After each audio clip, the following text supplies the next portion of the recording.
second SenaTea of the 2011-2012 school year. Our talk tonight is going to be focusing on the situation of financial aid, and joining us we have Dr. Tom Malecki and J.D. Brown from the Office of Student Financial Aid Services. So thanks to them. We'd also like to give a shout out to, more people. Come on in, find a seat. Special thanks to Senate College Councils who's putting this on, and then the President of Student Advisory Council that Meredith is part of here, so really appreciate y'all's support coming out. There is tea and refreshments on the side there, so at any point in the discussion, if you feel thirsty or hungry for some Panera Bread, please feel free to get up and grab some of that.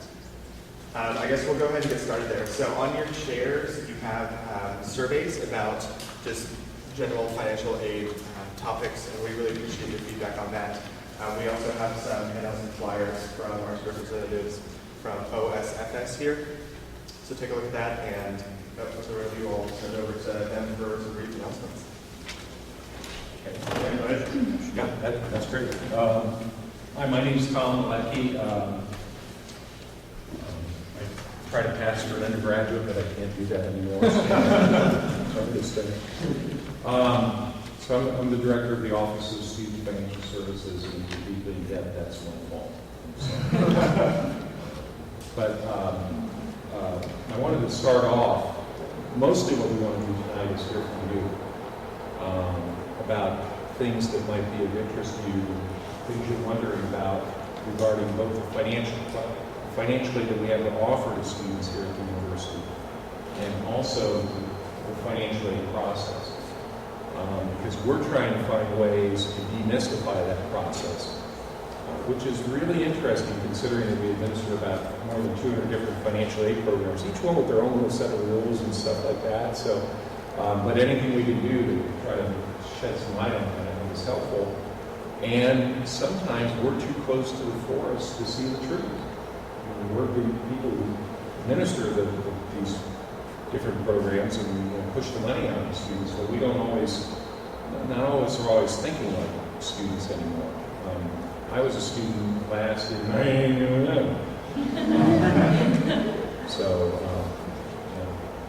and if you see me afterwards, I'll still do that. By the way, J.D. Brown is our communications coordinator. Jamie has been with our office for about 8 years as one of our outreach counselors, meaning she went out on campus, but especially across the state, working with prospective students and their families to help them understand how UT could be an affordable place for them to attend. She recently accepted our invitation to move into our communications coordinator role, and while she's just into that, we're beginning to mobilize now to try to rethink our website and our use of social media, I think it's called, where people twit to one another or something. I don't know, and stuff like that. So, and we're trying to up our game on that so that we can be more responsive to students to get the information out to them. We did get just yesterday the results back from a survey that was done earlier this month with currently enrolled students about their level of satisfaction with our office, and I mean, in some ways it made us feel really good. Overall satisfaction rate, people who said, I'm overall satisfied with the financial aid office, strongly agree, strongly disagree, was 77% versus 4 years ago when it was 69%. So we appreciate that. You've been very kind to us, especially in a year when Congress and the legislature keep slashing financial aid programs. We do know from that survey that we have some issues, including that our ratings for our website are lower than that, and that our ratings for when people call us and email us asking for information, how long it takes us to get information back to them was considerably lower than that, and we're trying to up our game there. So anything you can do to suggest things we might do would be useful to you, especially on our website and such. We appreciate it. Let me make one announcement. If you haven't already done it, I would urge you to go online with the U.S. Department of Education. I'm from the government. I'm here to help you. You know those people. in Washington and go to www.fafsa.ed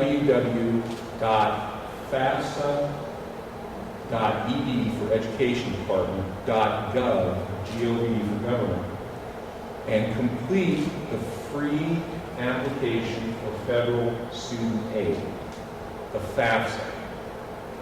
This is the form that we need to get from you, and if you are, chances are for most of you, probably your parents, if you're financially dependent upon your parents under federal law, so that we can determine how much, if any, federal and state financial aid you can qualify for. And also institutional aid that by state law has to be awarded to students like the federal and state aid on the basis of financial need. So what the FAFSA does is it creates, using those data, the government puts it through a set of formulas that were written by people in Washington. Now, I've been to Washington a lot, and the last time I was up there, there was a headline in the Washington Post that pointed out that it's been documented that 50% of the water mains in Washington, D.C. are still the old 19th century lead-lined water mains. We now know what prolonged exposure to lead does to the human mind, which explains a lot of things that come out of Washington. Okay? But the folks in the government put together formulas. Congress has actually written them into federal law to create what is called an expected family contribution. And they look at a lot of different data elements, including family income, family size, if the family has a significant amount of liquid assets, what those are. And they're trying to figure out what that family should be expected to come up with out of its own resources to help send their son or daughter to college. I have never yet met a family, including my wife and I, when we sent our daughters to college, who agreed with their expected family contribution. And I don't ever expect to meet a family that goes, oh, that's way too low. I will not tell you that it will treat you the way you think it should treat you, but what I will tell you is it will treat you fairly along with other people in terms of how it sort of treats everybody the same way. And so, for example, if I come from a household where mom and dad between them earn $120,000 a year, and I'm an only child, the only one from my family going to college, doesn't it seem right that my expected family contribution should be higher than a student who comes from a household of 7 kids, 3 of whom are in college, and mom and dad earn $60,000 a year? And that's sort of, in general, the way this expected family contribution works. But we need you to complete the FAFSA so that we can determine if you're eligible for any of this need-based financial aid, which includes grants, some scholarships. Not all scholarships are awarded purely on the basis of academic merit. A lot of them will at least use financial need as a tiebreaker. We have 2 equally meritorious students sitting here. Which one is needed? Also, some of the federal loans, including some of the loans that are targeted at lower income students and have the best terms and conditions on them. And then federal college work study. The state then uses the same thing to determine eligibility for state financial aid programs. And the 2 biggest grant programs we have here on campus are the University Tuition Grant, or the UT Grant, and the Texas Public Education Grant, which are actually funded by the student body from a set-aside of what you pay to the university in tuition. That is mandated by state law. That was not a decision the university made. But those grants also by state law have to be awarded to students who show financial need. So the FAFSA is critical. We need you to do it by March 15th. We've been planning this for about 24 months. We started working on this 2 years ago, and I actually went out to folks who were then in Senate college councils, SGA, people all over the campus, and asked for comment on what date should we use. And the feedback we got was, we were actually at that point in time saying, what about using the March 1st date? The feedback we got was, don't do that because people are still in the middle of midterms. So push it back to a time when they don't have to be, boring in on getting the midterms done. And March 15th, actually, for the last 12 years and for the next couple of years, will fall in spring break. Now, if you're at South Padre, you can do this online. Probably from somewhere on the beach if they have really good Wi-Fi. But it's also important that your parents do it, and we need you to get it done by midnight on March 15th, no later. Because about March 20th, we're going to start awarding financial aid to prospective freshmen for next year. And beginning April 9th, that's our target date to start offering financial aid for the summer and next fall, spring, continuing students. One of the reasons we're doing the continuing students after the prospective freshmen is we have 15,000 prospective freshmen. I guarantee you, every one of them calls us when they get that financial aid offer. And we're going to try to sort of get through working with those folks first and then offer it to you folks. But we'll get it out to you before. Our plan is to get your financial aid notices out to you before April 16th, which is the registration, when registration begins for the summer and next fall, spring. So you should know what we're able to offer you. So, what's March 15th all about? Yes. And any history majors? Any literature majors? When was Caesar assassinated? Which is March 15th. All you have to do is remember the day Caesar died and say, you get your FAFSA. This is really simple. That's really why we picked that date. So, at least we help all the history and literature majors. I'm going to be quiet now, but I'd love to hear your comments, again, especially about what you're wondering about is going on in the world of financial aid.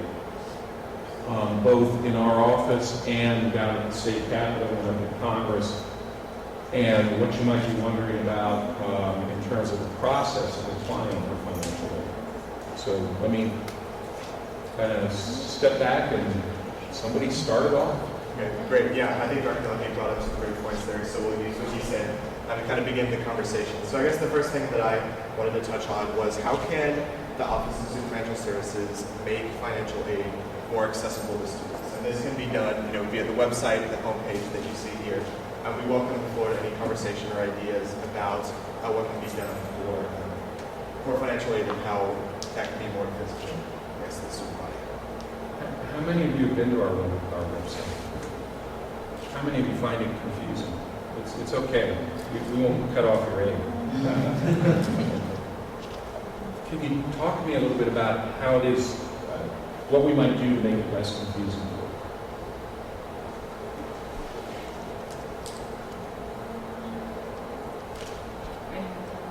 Oh, I'm sorry. Yeah, Yes. I think it'd be nice to have on the homepage kind of a big calculator and just graphically catching our attention. So you put in a few numbers. It doesn't have to be like anything specific, but just like some raw information, and you'll spit back a number for if you qualify for FAFSA or not, which I think I do. And I found out a problem with that was certain scholarships, even though they don't particularly emphasize need, but they still want to see your FAFSA, and it gets tricky because there is supposed to be a merit-based scholarship, and if I hadn't done my FAFSA, I wouldn't be able to apply to a merit-based scholarship. We do have a component. Well, and you're exactly right about that. Again, I can't absolutely tell you how many scholarships or exactly which scholarships on people's campus have a need component. We actually have a very decentralized scholarship structure here at UT. Most of the scholarship money that's offered here at UT Austin is offered by the colleges and the academic departments. If you haven't made a really good friend of the administrative assistant in your department office, and then the administrative assistant in the dean's office, don't do that. So you can go in there and say, when do I get to apply for scholarships through you guys? But many, I do know because we hear anecdotal information, And many of those scholarships, or like I said, at least you need as a title.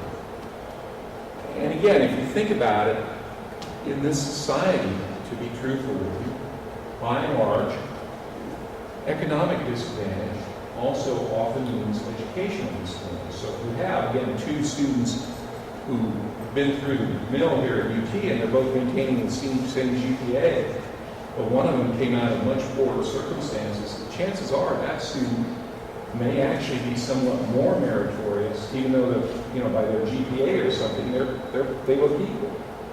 So I think that's one of the reasons why a lot of those scholarship committees do that. But yeah, the notion of a calculator is not a bad one. We actually have, and again, we think we need to redo this a lot. We have several related sites, including a college affordability estimator, which is a horrible name for it. It's actually targeted mostly at, it's marketed mostly to prospective freshmen. But it is something you could actually go into and calculate by entering some data, roughly what kind of grant money, what kind of loan money you might be offered next year. Now, I will say roughly, because it doesn't ask nearly the number of questions that the FAFSA asks. The FAFSA asks questions, designed to make you feel like you've just been grilled by, one of those guys in Guantanamo or something. But it's for something that's fairly simple, you can get a pretty quick feel for what the general vicinity that you might qualify for. Again, I'll stress though something else. Our ability to fund you with grants out of our office is limited by the amount of grant money that we get. With the exception of one federal grant program called the Pell Grant, where the government will just shell out the money for as much as any student qualifies for, any undergraduate qualifies for. All of our other grant funds, we get a set amount of dollars. And so, when we've awarded those dollars, and we actually over-award almost every grant account because we know there are a certain number of students who won't be back next year, or prospective freshmen who really won't come even though they said they bleed burn orange, then they end up in someplace 90 miles east of here. I don't know why. But anyway, but we over-award a little bit. We can only go so much over because we can't overspend those accounts. There's no reserve fund to dip into. That's one of the reasons why we stress March 15th. If you can get your FAFSA done by March 15th, we can make sure that we'll have your FAFSA data and we can start awarding you when we've got as much money as we're going to have in those accounts, both for prospective freshmen, by the way, if any of you have little brothers and sisters, and for our continuing students. So people who wait beyond that date, they may qualify for a grant, but we may not have the money for it. So again, when you use this estimator, and again, you're right, we need to do a better job of punching this up so people can find it more easily. When you use that, it's all predicated on the assumption that we apply by that grant. If I could jump in for a second, I think one of the main things that I guess we can use to direct this conversation is, what do y'all go to the Financial Aid Services website for? I guess in my experience, I've done it to use the check aid status here thing, and then it's the most prominent thing on the page, and then look at funding sources, because I think it was new information to me that a lot of the scholarships that are awarded at UT don't come from the university, they come from the colleges. So have you all had similar experiences to that? What are you going to like you said, what are you going to the website for? Yeah. Well, I have like outside scholarships coming in, and sometimes they're masked by the total amount. I think it takes you to the UT Direct, which is some of the older website, the interface, and then you check your history. But every semester it just adds on the total amount. It doesn't necessarily break down to the outside scholarships you see. So in order for you to get that information, you have to call in or physically go into the office and have them, look up your records. Yeah, we probably need to do a better job of automating that. One of the things that's sort of on the table is, it may not be the actual name of the scholarship, because that gets a little tricky with adding databases and things like that. But what we may be able to do, and I use the word maybe loosely, just, because IT has to people, is to be able to make it so that you can see the different amounts at least, to have that broken out. Because I know what you're talking about. It's one lump sum, and a lot of the times you're like, You're not sure if so rodeo scholarship come in, Okay. I've been on the website to look at the email address of my specific counselor. I'm sorry, the email address for your, Of my specific counselor, who I assigned to be right last week. okay, okay. What else do folks use our website for? Or maybe can I ask maybe another question that's sort of similar to that? If you're trying to contact our office, are you using the website to get your answers? Or are you using other means? Yeah. The website? I think it's kind of funny. I've used the website to find a phone number to call in and talk to my Okay. Yeah. Yeah, please. One thing I think may be beneficial is if the website was restructured in a way that focuses on the different things that student financial services can provide to students. For example, like College Affordability Estimator seems to be more of a resource for students, that there was maybe a resources tab. Scholarships were under one umbrella, getting hired, like Hire Longhorn. I know that's a little more, some of that is externally facing as well, like that being a separate tab. So that way students, when they go to the website, can see, like at the very top, that these are the different things the office does, and this is where I can click if I need those things. Because now, I guess I would have a difficult time discerning where I should click to find which things based on those things at the top, the different headers. I know that's kind of a nitpicky thing. No, that's good. Yeah. We have one really big icon up there for cash. Are there other things that you might use so frequently that would be good if we, you mentioned sort of an icon for a calculator. Are there other things that we might put up sort of in icon form that you think you'd be, would draw your attention to it and you'd be more likely to use it more often? Scholarships, just Scholarship. available scholarships. Okay. So I think Chris's idea of structuring the website would be really useful. But another thing that would be useful to me is if I don't want to go through every aspect of the website and I'm just coming in, maybe a prospective freshman or somebody who's having trouble paying future tuition already at the university, just like a video, like a 2-minute kind of fun, engaging video about, I'm a student in need of funds. What are the different ways that I can do it? And it's like, the student might be able to navigate through different parts of the website or different parts of campus, go to different offices, say, hey, if I get a scholarship, that's great. If I don't, I can go do a work study. If I don't, I can apply to there are so many different sources of financial aid that I think like our generation is so excited and engaged by like short 30-second to 2-minute clips that we can see and just like learn the basics of everything.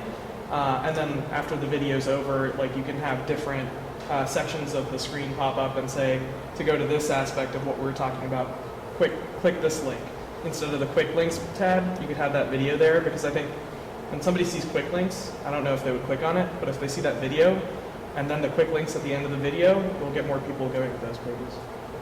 Okay, that's a great idea. And we've just begun to experiment with some videos.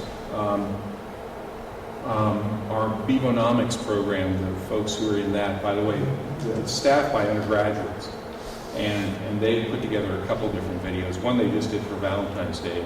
As I recall, it's the thought that counts, guys. We edited out the girls who said, no, it's the amount that counts. But we're just beginning to get into that, so that's very useful. Sir, I think you had a comment. Yeah, I was just going along with that, with the restructuring, like if you could put more emphasis on scholarships, because the cash sum is pretty large and it kind of overwhelms everything else. Like when you see it, you just automatically want to click it instead of wanting to go through everything else. Yeah, I actually wanted, at one point, wanted to put Johnny right up here.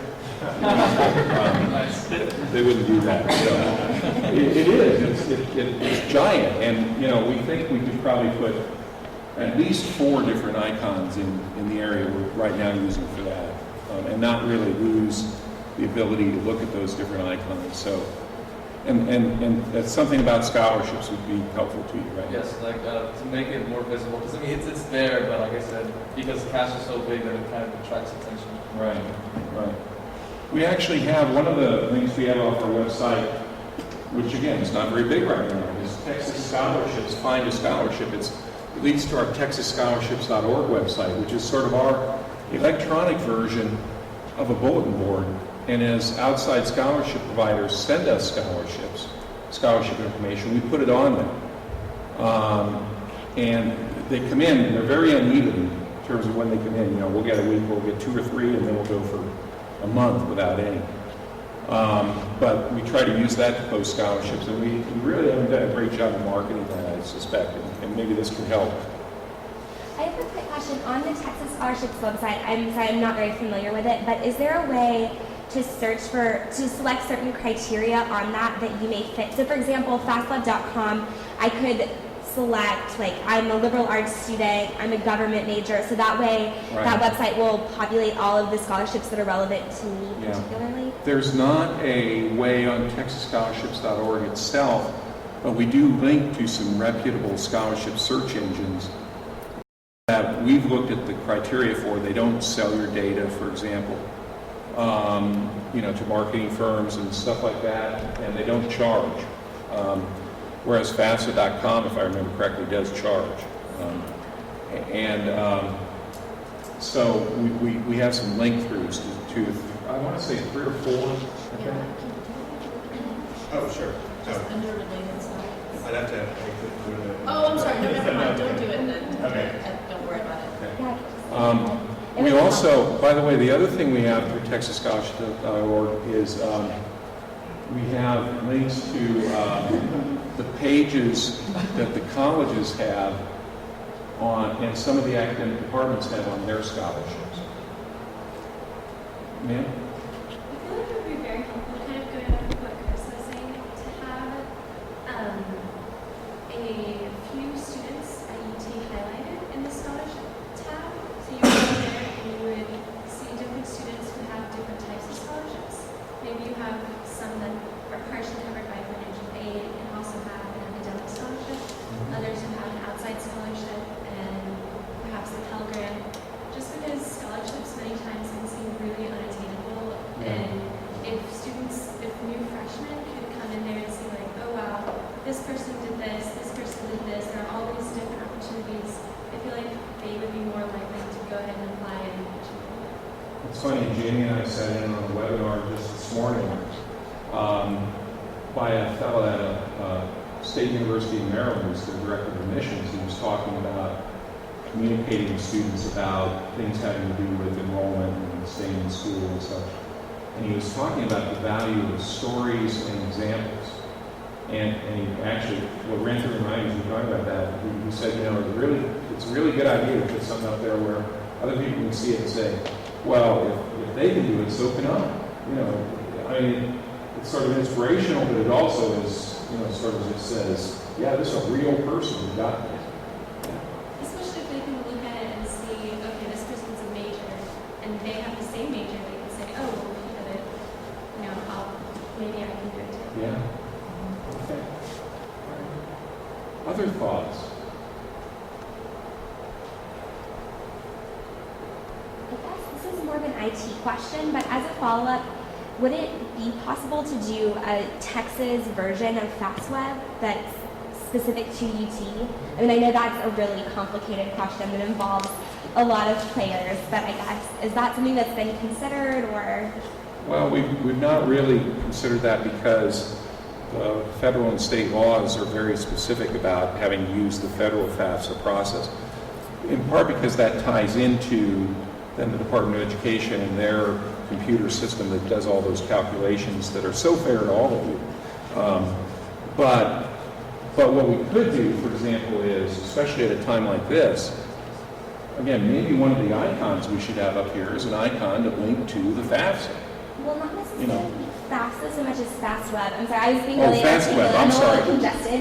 Yeah. But FastWeb, so like a scholarship database that would allow you to select criteria so that all the department scholarships and everything are in one centralized place, and then you could just fill in, I guess, what's applicable to Right. you, and it would, I don't know if that's a complicated question. We would be willing to do that and support that, but I think it would be up to the colleges as to whether or not they're willing to participate in that, and the academic departments. And I'll be quite candid with you. Most of the colleges and academic departments have their own scholarship committees. They want to make sure they don't get overwhelmed with applications that they can't really do anything with. The student who says, "Oh, I'll transfer you to your college if you'll just give me a scholarship," that kind of thing. And so they're a little standoffish about that. And I kind of understand that. But would it be a great service to do? I think it would. The best we've been able to come up with in place of that has been using TexasScholarships.org to lead folks to the pages that the colleges and the departments have up about their scholarships. So. I guess just going off of that, you guys do a great job of looking under related sites. That actually might be the most useful part of this entire website because it leads you to so many other opportunities. But the way I'm looking at it, I see all this terminology like UT for less, hire a Longhorn, Texas scholarships, and I have a tougher time understanding what the difference is between these actually very different things. Yeah. So if there could be the video I think could be an example of that, but some sort of way that you can explain the difference between all these avenues and the fact that students that really do need money should try all of these different avenues, that would be great because I feel grateful that there's so many opportunities, but a little overwhelmed and unsure about what to try for me. It could well be, I think I know what you're saying, it could well be that, for example, UT for less, Texas scholarships, hire a Longhorn, things like that, aren't relevant. I love baseball. To this day, I don't understand what an OBP is, but baseball players know it religiously, right? So it's one of those inside baseball things. And it could be we in the financial aid office have gotten too much inside baseball. And, we created UT for less, we got all this pride about it, this and that and the other thing.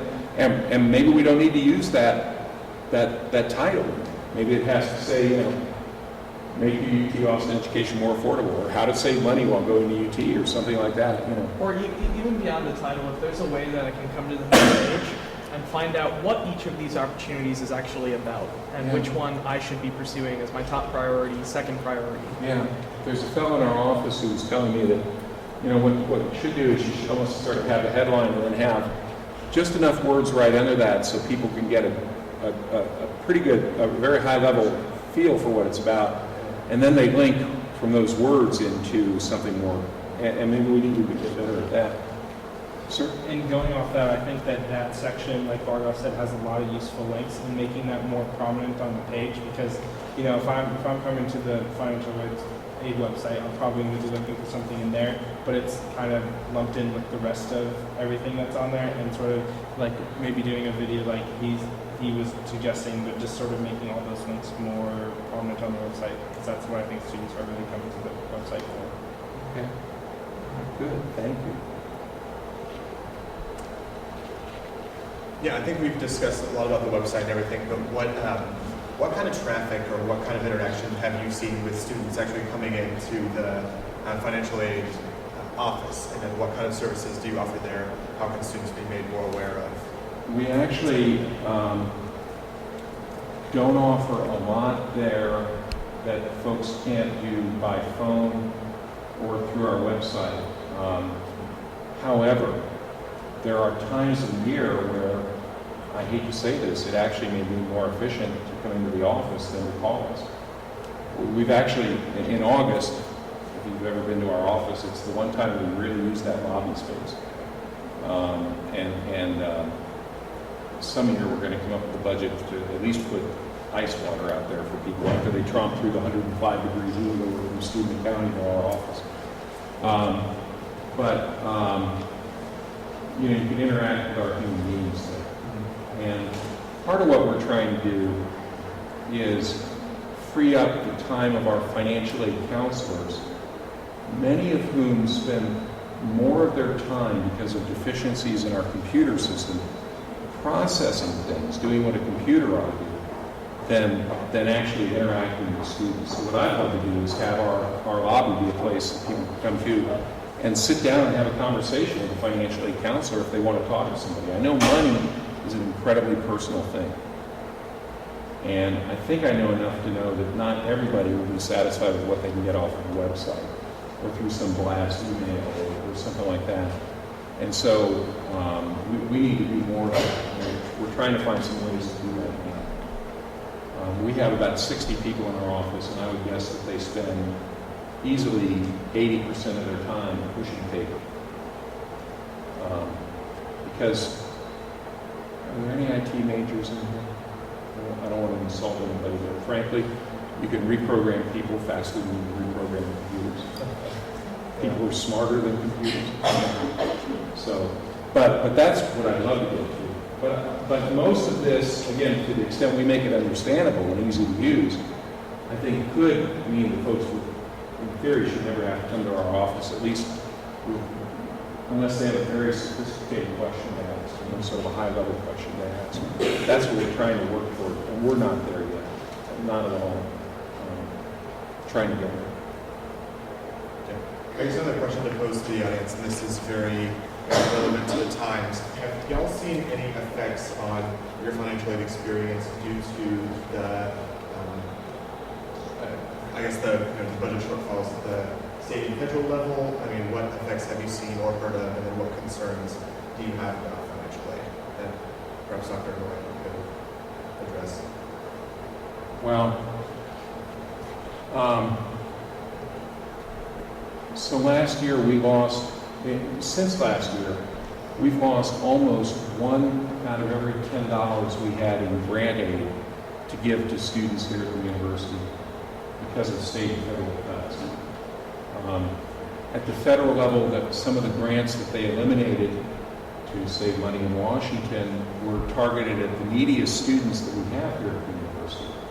To try to keep the university affordable to those who could afford it the least. We actually have a huge number of students here who that expected family contribution is 0. Truth be told, because Texas is a state with large numbers of very low-income households, and a lot of students who come from that. At the state level, the state cut back on the Texas grant program, which is the primary state grant program, and that too is targeted at our neediest students.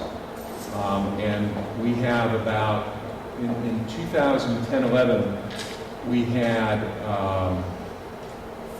almost $33 million in Texas grants to give out.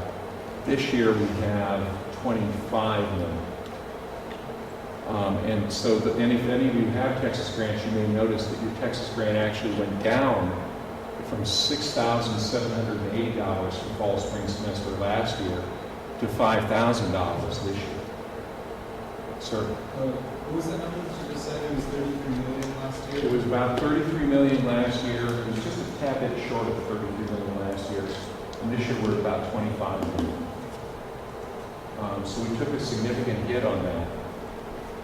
The good news is that we believe that, since the legislature is not in session to make any more budget cuts right now, we believe we'll have about the same amount of Texas grant money next year as we have this year. I shouldn't say that's good news, but it's good news in fact, the fact that we don't expect any more cuts until next year. That's one of the reasons why, for example, we started doing stuff like this, UT for Less, to try to begin to suggest to folks ways that they might be able to get through this university without having to rely quite as heavily on loans. Because when the grants shrink, the loan amounts go up. And so one of the things this suggests to you may not particularly like this, is come here, have a great experience here, and get out of here in 4 years. Do you know what it costs to go to UT Austin? Total cost. Not just tuition and fees and books.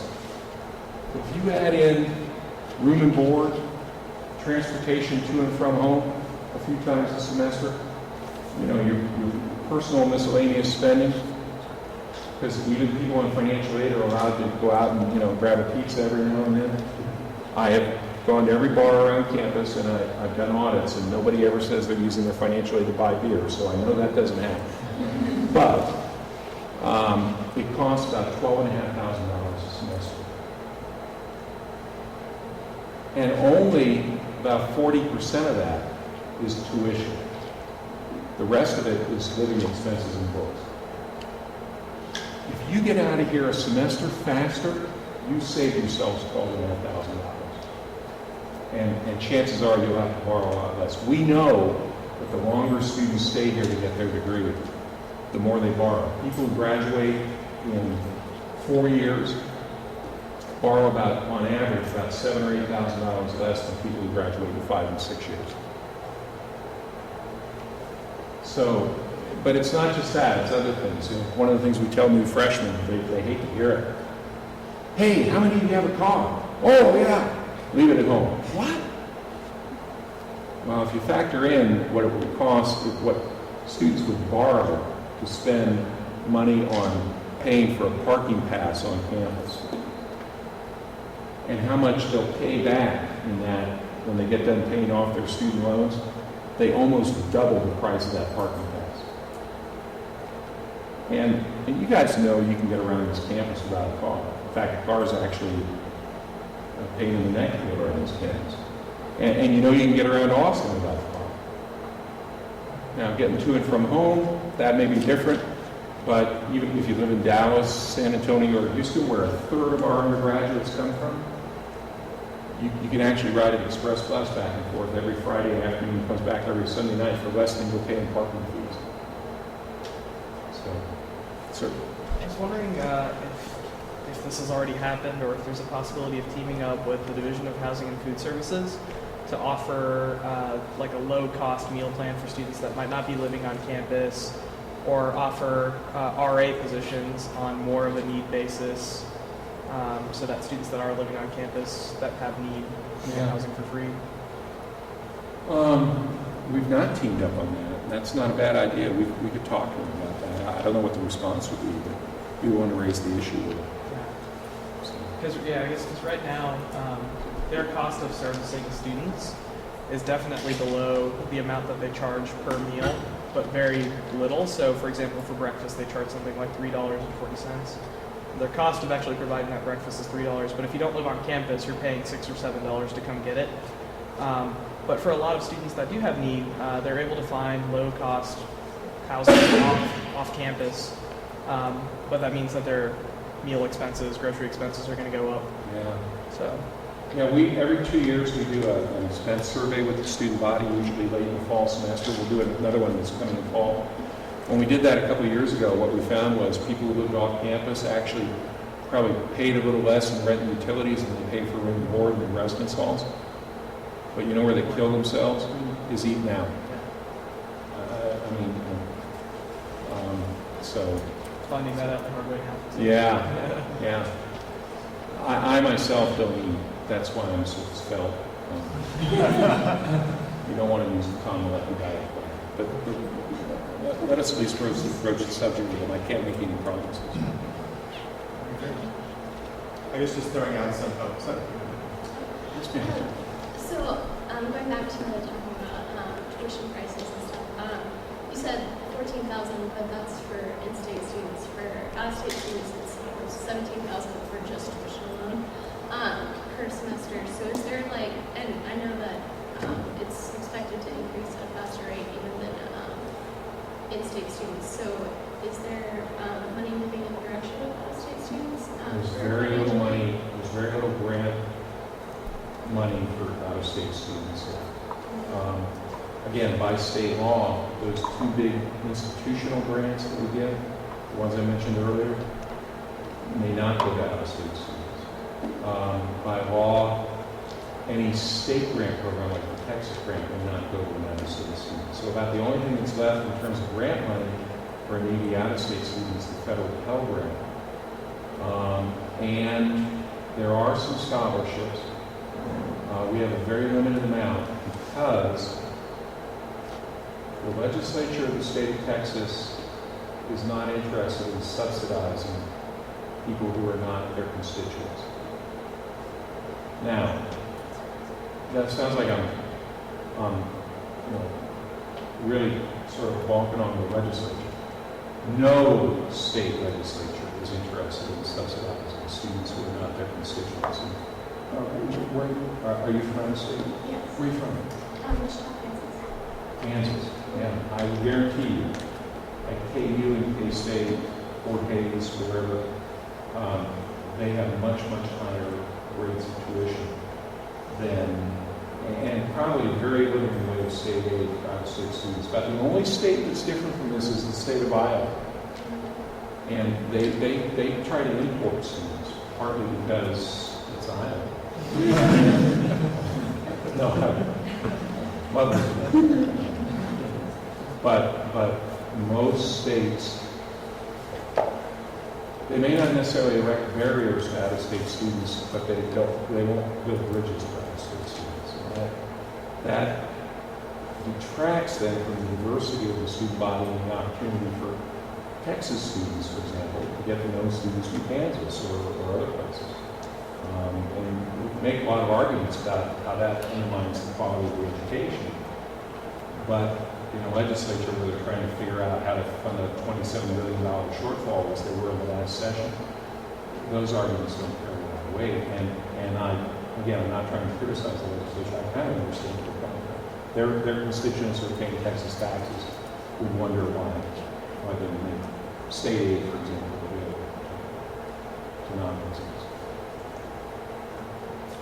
I'm sorry, but it's not really I guess we have about 10 minutes left here, so I think to kind of close the conversation, I'd just like to hear from y'all. What are some specific challenges that y'all have faced in applying for financial aid or scholarships, or I guess the interface with the financial aid services department in general, so that Jamie and Dr. Malecki have some takeaways to go back on, and then anything that you guys can suggest to improve those challenges, I think would also be greatly appreciated.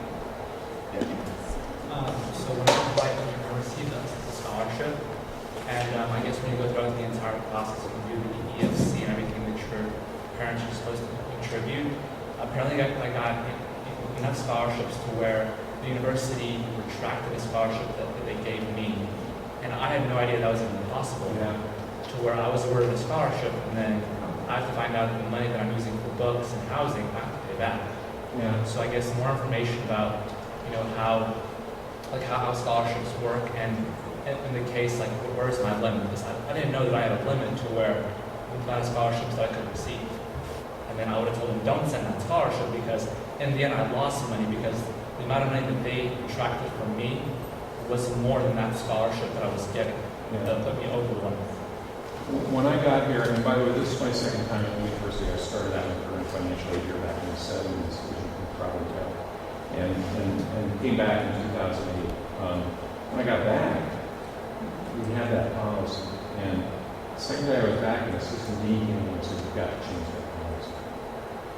And so we started looking into it, and concluded that we should change that policy. It was not consistent with the university that was trying to use scholarships to recognize and fund the best and brightest students that we have. So we have changed. And for the last 2 years, what we do is we will reduce first any loan that the student has for the student's parents. Second, any work study.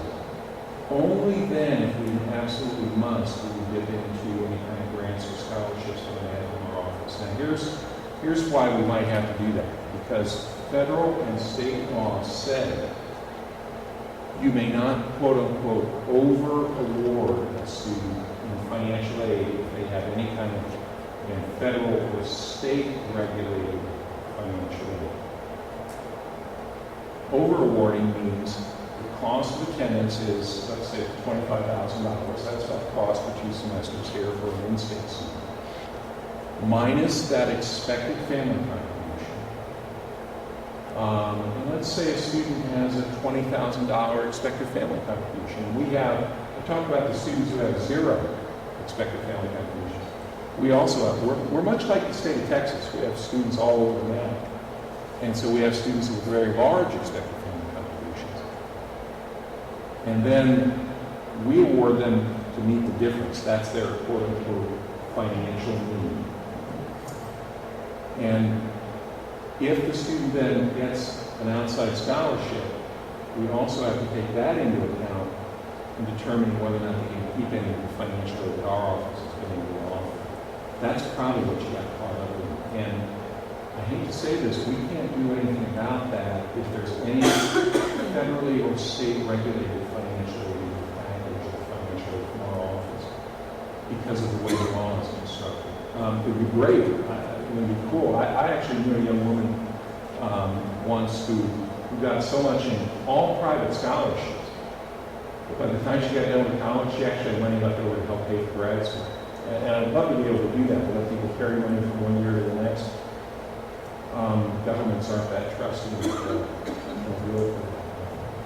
and again, I'm not going to try to defend that, but what I will say is, if you are a policymaker down at the state capitol or up in Washington, and you're saying we're going to take taxpayer money, we're going to take this taxpayer's money to help defray the cost of students going to school, do we want to take his money and defray any cost the student incurs?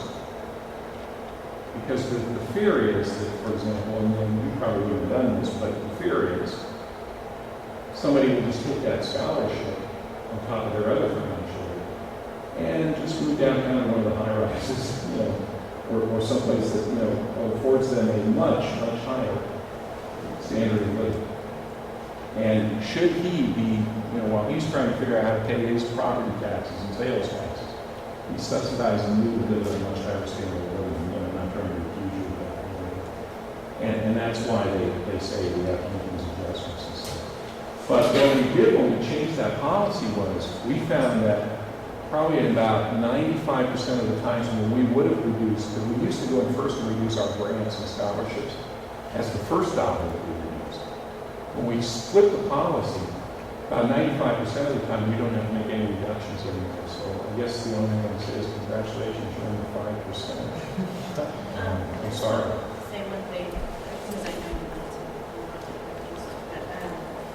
but we do have a little blurb about that on our website, but do you think it would be helpful to include some of the information that Dr. Malaki provided about cost of attendance and how that works? So what we're always thinking is we're worried about throwing too much text at you, too much information that you're not going to care about, or just kind of overlook, and but the information on there talks about federal guidelines and how we have to take into account things like that, but we can't provide some more information about what we said. It'd be nice to just have how much money I can't go over. So if I had that limit, I could add up all my scholarships and say, well, I can't go over that limit, so I was the person who's doing the scholarship. Don't do that because it's going to hurt me in the end. Yeah. Just one little bar that says the university can't receive this amount of money because that would take back scholarships. We might be able to figure out a way to work that out almost like it is. The gentleman mentioned the calculator, almost like, you can enter an amount and to give you a feel for what we might have to do with anything. But, maybe we could try to work on something. Thank you. Yes, ma'am. This is more technical. I'll try to give you a better answer. Okay. As an out-of-state student, I didn't really have anybody to ask as far as where to go and find scholarships and stuff. So I started on the Apply Texas page for the scholarship there. One thing that was really confusing me was I think at the end they kind of ask you what scholarships, because it's like a form that you fill out and then they send out to multiple scholarships, is what it seemed like. And then you weren't sure which ones you were really qualifying for, and then it listed or told you to list other ones that you wanted to be involved in. Right. It was just really confusing for an out-of-state student because wanted to know what scholarships were available, and even after going to the website, there weren't many for out-of-state students. So it was just Maybe if we again have a way to put a little more, at least have a capsule of information about sort of broad eligibility criteria for some of the scholarships that might help people. And even just connecting the Apply Texas page to this page more, and being very direct about, this is what the information where you can find this, and whatever. Yeah. Okay. Thank you. I think think that's something we could try to work for. I'm just curious maybe about international students, Oh, I'm sorry. about international students, if there's any sort of, I have no idea what their process would be like in terms of management. Do you have services that address that? Well, again, I know that's a very small population. by federal and state law, we don't fund international students through our office, through the programs we administer. However, the international office does have some programs that are limited. They generally tend to be limited to merit-based scholarships, as I understand it, and to loan programs that are made by international banks. And so what we tend to do is when we contact our international office, we pretty quickly try to refer our international student we refer to that office. They actually do have a financial aid webpage under their services for students. Yeah, it's like international services and scholarships or something. Yeah. But they So have they've got they some have like a information. one-pager application.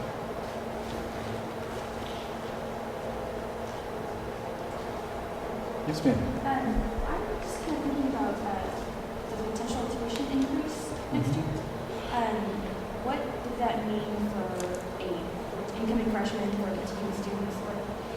Is it going to go up? Is it going to stay the same? Yeah.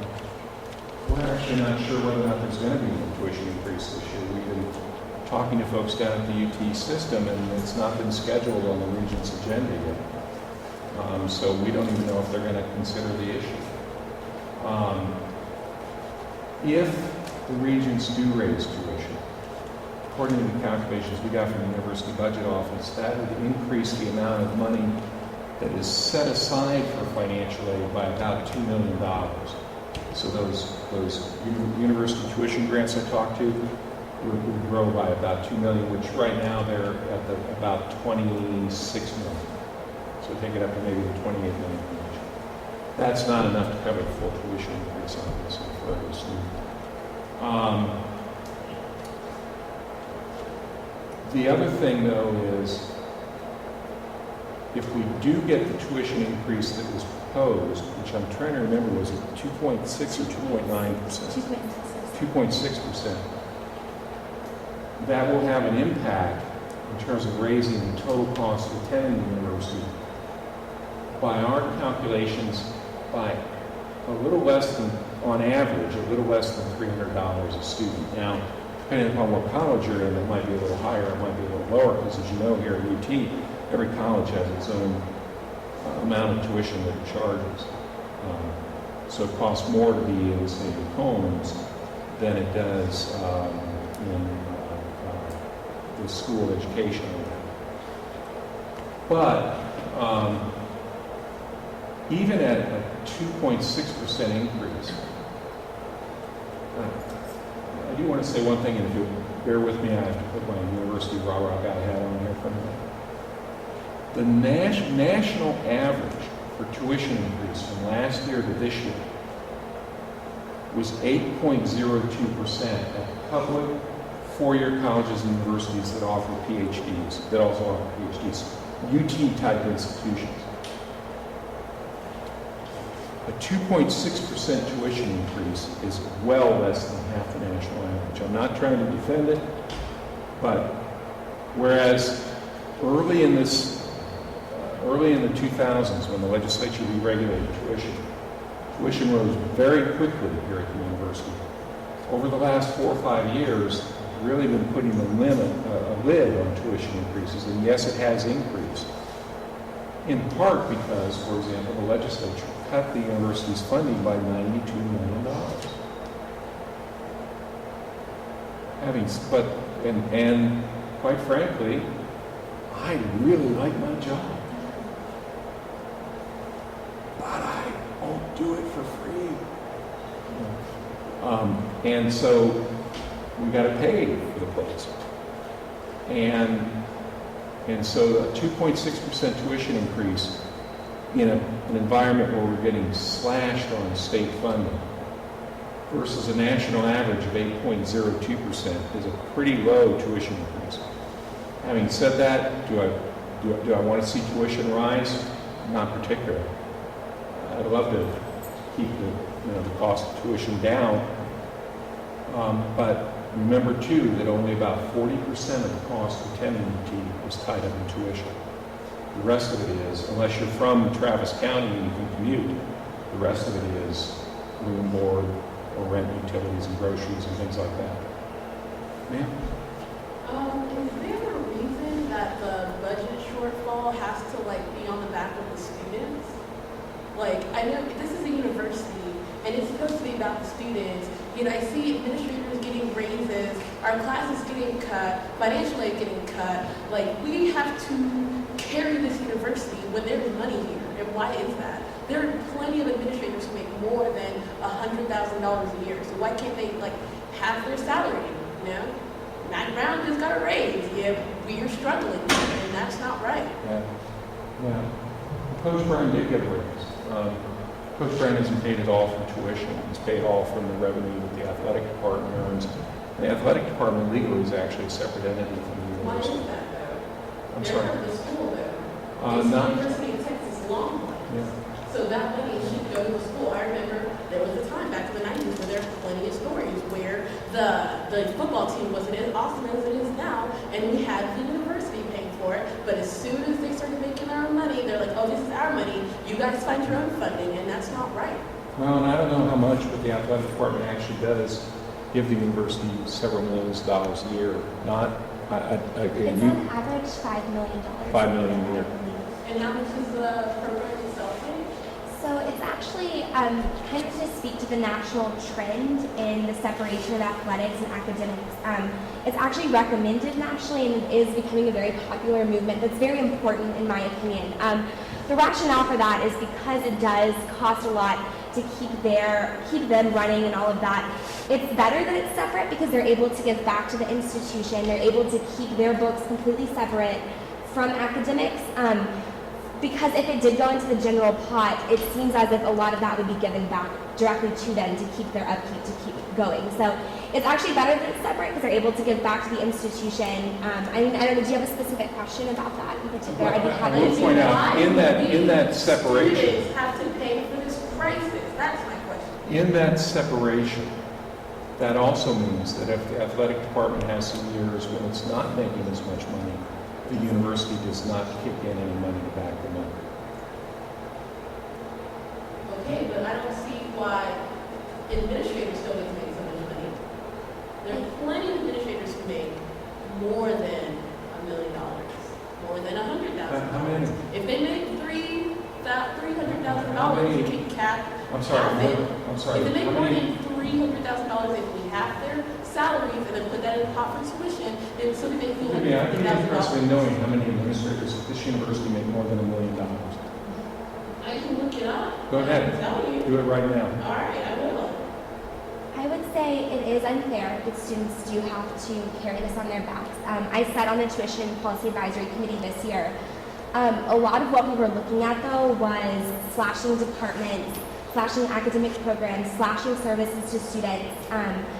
They're looking at, don't quote me on this number, but I think quite a few, 400 or so positions in administration and just across the university being slashed as we speak now. So these conversations are happening. I know that the administration, students, the Tuition Policy Advisory Committee did have a very critical eye in looking at how we can trim down the fat to make sure that our core mission, our core values, and all of our excellence in academic programs, departments, the wonderful opportunities students have here are maintained. So that is certainly something the administration is looking at. Whether that's very public or not, I'm not sure, but they are looking at steps that they need to take to ensure that our core mission, values, and excellence is maintained. So I don't know if that addresses some of your concerns, but I do. I'd like to suggest a slightly different version of your question. And that is, why is it that the taxpayers of the state of Texas, through their elected representatives, most of whom are my age, most of whom went through this institution or other institutions when it was dirt cheap, aren't willing to support this institution to the level that they used to? 25 years ago, 47% of UT Austin's budget came from state money. Now it's less than 13%. So you guys vote. What are you doing about it? You hire these people. What do you do with those? What have you done to communicate with your legislator? We go to, whenever the legislature's in session, we go and tell them not to cut our programs. That's And good. they still do it. Okay, and your parents are telling them that too? I don't know if they are, they should be. Well, actually, no, my parents aren't paying for my education. I'm paying for it myself. Okay, good. So I'm the one who has to take out all these loans. I'm the one who has to pay for this. I'm the one who has to work a full-time job in order to afford to go here, and tuition goes up, and I still can't afford it. Have you found that figure on the number of administrators making $1 million? It's just the sports people, but still, there's a lot of people who are making, let's see, hundreds of thousands. There's one person making 900,000, 700,000, 600,000, 500,000, 400,000, 300,000. So even though they're not making $1 million, they're still making hundreds of thousands of dollars. What would they be doing if they weren't making that money here? I don't know. What? I don't either. But I can guess that a lot of them might be making that money in the private sector. Dr. Mahi, maybe let's clarify on this. Aren't some of administrators' salaries not even determined by the institution, but by regents? Some of them are determined by the regents. So some of it is really out of our hands as an institution to determine their salary. I mean, the Board of Regents would maybe be a really great place to have that conversation, though, because some of their salaries are determined not internal to the institution. Yeah, I think this is a really valuable conversation to have. I'm sorry, I don't want to cut it off or anything, and definitely if anyone here has questions about how the treatment setting process is going or how we can make this whole forum more public, definitely come and talk to any of us, because we're here totally to represent the student opinion. But I think that this conversation is a little bit out of the scope of what we're going for here and just how to make financial aid more accessible to students. I think that financial aid is one of the ways that college can be made extremely affordable to students from all backgrounds. And I thank Dr. Murphy and Jimmy for coming out here. So again, I don't want to shut it down, but I think this is a good place to, a good note to end on. So. And I'm here afterwards, too, if you'd like to talk about anything with tuition or just in general have any concerns. I'm here. So big round of applause to for us to talk about this openly and candidly. Feel free to grab some more refreshments, and there's a little bit of confusion on the scale of the survey here. If you could please grab one and fill it out. I labeled incorrectly 1 and 5 both being